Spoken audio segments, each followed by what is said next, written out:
இன்னைக்கு என்ன டேட்டு? இன்னைக்கு என்ன டேட்டு? 29. இன்னைக்கு டேட்டு வந்து அக்டோபர் 10. அக்டோபர் 10ஆம் தேதி என்ன டே கொண்டாடுவாங்கன்னு தெரியுமா? இங்க என்ன எழுதி இருக்குது? உலக மனநல தினம் இருக்கா? நம்ம ஹோம் பேர் என்ன? நஸ்ரத் இல்லம் மனநல காப்பகமா? அந்த மனநல தினத்தை நம்ம வந்து கொண்டாடணுமா? அதுக்காக தான் நம்ம வந்து இங்கே வந்திருக்கோம். சரியா? உலக மனநல தினம்னா அதில் வந்து என்ன பண்ணுவாங்கன்னா, உலக மனநல தினத்தன்னைக்கு வந்து நம்ம மனநலம் வந்து எப்படி வந்து மெயின்டைன் பண்ணணும் அப்படின்னு சொல்லி விழிப்புணர்வு ஏற்படுத்தணும். சரியா? அதுக்காக WHO வேர்ல்டு ஹெல்த் ஆர்கனைசேஷன்லேருந்து 1992 இருந்து இதை வந்து ஸ்டார்ட் பண்ணியிருக்காங்க.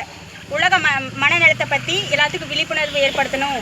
அந்த மனநலம் வந்து சரியில்லாதவங்களுக்கு எப்படியெல்லாம் வந்து கேர் கொடுக்கணும், அவங்களும் ஒரு வந்து உலகத்தில் ஒரு மனுஷங்க தான் அப்படின்றத வந்து எல்லாத்துக்கும் புரிய வைக்கிறதுக்காக தான் வந்து இந்த உலக மனநல தினத்தை வந்து கொண்டாடுறாங்க. சரியா?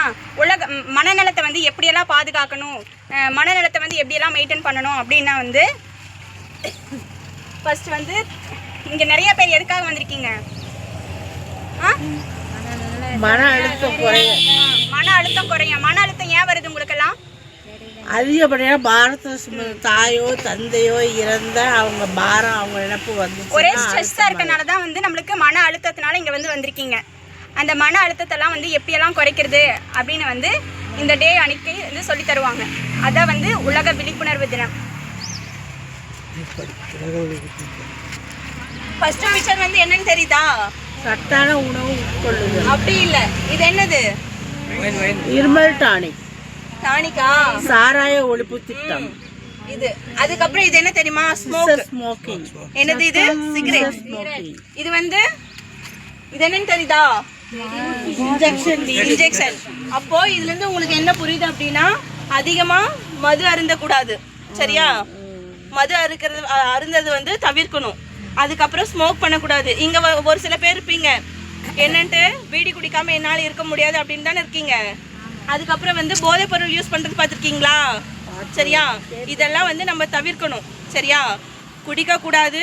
அதுக்கப்புறம் பீடி சிகரெட் எல்லாம் குடிக்கக்கூடாது. அதுக்கப்புறம் நம்ம உடம்புல வந்து போதையாக இருக்கிறதுக்கு மனசு வந்து எங்களுக்கு ஒரு மாதிரி இருக்குது, அதனால நாங்கள் வந்து இன்ஜெக்ஷன் போட்டால் சரியாயிரும் அப்படின்ட்டு இங்கே சில பேர் சொல்லியிருக்கீங்க இல்லையா? அந்த மாதிரிலாம் எதுவும் இருக்கக்கூடாது. சரியா?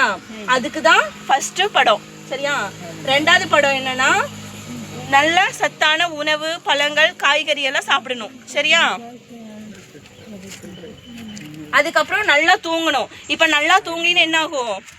நம்ம மனசு வந்து ஒரு நிலையில் இருக்காது. அப்போ ஒவ்வொரு சிந்தனையாக நம்மளுக்கு வந்துட்டு இருக்கும். நம்ம அப்படி இருக்கலாமா, இப்படி இருக்கலாமா அப்படின்ட்டு இருக்கும் இல்லையா? அதுக்கு என்ன பண்ணணும்? ஒரு மனுஷன் ஒரு நாளைக்கு 7 to 8 மணி நேரம் தூங்கணும். சரியா? புரிஞ்சுதா? அதுக்கப்புறம் நல்லா தண்ணி குடிக்கணும். தண்ணியை குடிக்கிறீங்களா? ஒரு சில பேர்லாம் தண்ணியை குடிக்கிறது இல்லை தானே. தண்ணி வந்து நிறைய குடிக்கணும். அதாவது ஒரு நாளைக்கு எத்தனை தண்ணி குடிக்கணும் இங்க எழுதி இருக்கு தெரியுதா? 2.7 லிட்டர். அதுக்கப்புறம் நம்மளுக்கு வந்து உடல் நலம் மட்டும் சரி இருந்தா போகுதுமா? காலையில் எழுந்திருக்கிறோம், குளிக்கிறோம், நீட்டா ட்ரெஸ் பண்றோம், பவுடர் அடிக்கிறோம், பொட்டு வைக்கிறோம். இது வந்து நம்ம வந்து உடல் நலம் வந்து நீட்டா இருந்தா ஓகேவா? மனசு வந்து கரெக்டா இருக்கணும் இல்லையா? அதுக்கு என்ன பண்ணணும்னா எக்ஸசைஸ் செய்யணும். நீங்க செய்றீங்க தானே? எக்ஸசைஸ் செஞ்சா நம்ம உடலும் மனசும் ஒரு நிலையில இருக்கும். சரியா? எய்ம் வாட்ஸ் ஒரு எய்ம் கேட்கலையா?